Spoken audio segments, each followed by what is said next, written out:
Hello అండి, welcome to our channel ముద్దపప్పు ఆవకాయ. ఇవాళ మన రెసిపీ వచ్చేసి గుత్తి కాకరకాయ కూర. వేడి వేడి అన్నంలో ఇంత నెయ్యి వేసుకుని తింటే చాలా బాగుంటుంది. అలాగే చారులో కానీ సాంబార్లో కానీ ఇది సైడ్ డిష్గా చాలా బాగుంటుందండి. ఇది ఎలా చేయాలి ఏంటో ఒకసారి చూద్దాం రండి. ఒక అర కేజీ కాకరకాయలు తీసుకుని వాటిని శుభ్రంగా కడిగేసి పై పొట్టంతటిని శుభ్రంగా తీసేసేయండి.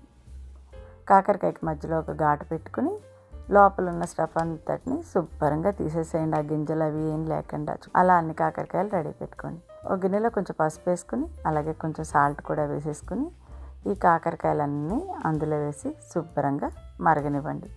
అది మరిగేలోపు ఒక మీడియం సైజు ఉల్లిపాయ పైన ఇలా ముక్కలు కోసి పక్కన పెట్టుకోండి.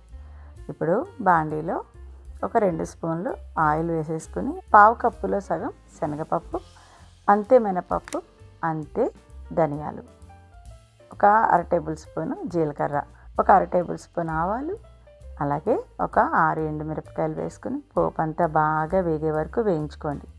పోపు అంతా వేగాక ఇందాక తరిగి పెట్టుకున్నాక ఆ ఉల్లిపాయలు కూడా అందులో వేసేసుకోండి. ఉల్లిపాయ కూడా బాగా ఉడికే వరకు చక్కగా వేయించేసుకోండి. ఇప్పుడు అందులో ఒక నిమ్మకాయ సైజు చింతపండు వేసుకుని పోపు అంతటిని ఒక ప్లేట్లోకి తీసుకుని చల్లార్చుకోండి. ఇప్పుడు కాకరకాయలు ఉడికాయలేదో చూద్దాం. కాకరకాయలన్నీ ఉడికిపోయాయి కదా, చక్కగా ఇవన్నీ తీసేసి చల్లారాక నీళ్ళన్నీ పిండి పక్కన పెట్టేసుకోండి. పోపు అంతా చల్లారిందిగా, ఇప్పుడు ఇది గ్రైండర్ గిన్నెలోకి తీసుకుని ఒక టేబుల్ స్పూన్ సాల్ట్ వేసుకుని చక్కగా మిక్సీ పట్టేయండి.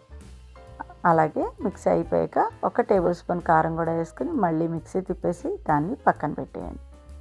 ఇప్పుడు ఇందాక కాకరకాయలన్నీ పిండి పక్కన పెట్టుకున్నాక చూడండి, అసలు కొంచెం కూడా తడి ఉండకూడదు, అలా డ్రై అయిపోయి ఉంటేనే బాగుంటుంది. ఇప్పుడు ఒక్కొక్క నిమ్మకాయ సైజు ముద్దను తీసుకుని లోపలంతా పట్టేలాగా చక్కగా ఒక్కొక్క కాకరకాయలను కూరేయండి. ఎంత నిండుగా కూరితే కూర అంత టేస్ట్గా ఉంటుంది. అన్ని కాకరకాయల్లోనూ అలాగా కూరి పక్కన పెట్టేసేసేయండి. ఇప్పుడు అన్ని కాకరకాయలు కూరేసుకున్నాక పొయ్యి మీద కడాయి పెట్టుకుని కడాయిలో ఒక అరకప్పు నూనె వేయండి. నూనె అయితే ఈ కూరకి చాలా ఎక్కువే పడుతుంది, అలా వేస్తేనే ఆ కూర రుచిగా కూడా ఉంటుంది. ఇప్పుడు ఆ కాకరకాయలన్నీ ఒకదాని పక్కన ఒకటి పెట్టి నిదానంగా బాండీలో పేర్చేయండి. ఎంత వెడల్పుగా ఉన్న గిన్నె అయితే మనకి కూర అంత బాగా విడివిడిగా వేగుతాయి అన్నమాట.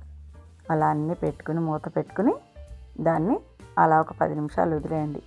ఆవిరికి చక్కగా అన్నీ మగ్గిపోయి ఉంటాయిగా. ఒక్కొక్క కాకరకాయని అటు ఇటు తిప్పుకుంటూ నిదానంగా కాల్చండి. పొయ్యిని ఏ మాత్రం హైలో పెట్టకండి, మీడియం ఫ్లేమ్ పెట్టుకుని అన్ని కాకరకాయలు వేగేలాగా వేయించండి. కూరని అస్సలు మాడనివ్వకండి. ఇప్పుడు ఇందాక మనకు కొంచెం ముద్ద మిగిలిపోయింది కదా, ఆ మిగిలిపోయిన ముద్దను కూడా అందులో వేసుకుని ఆ ముద్ద కూడా నూనెలో బాగా వేగేలాగా చక్కగా వేయించేసుకోండి.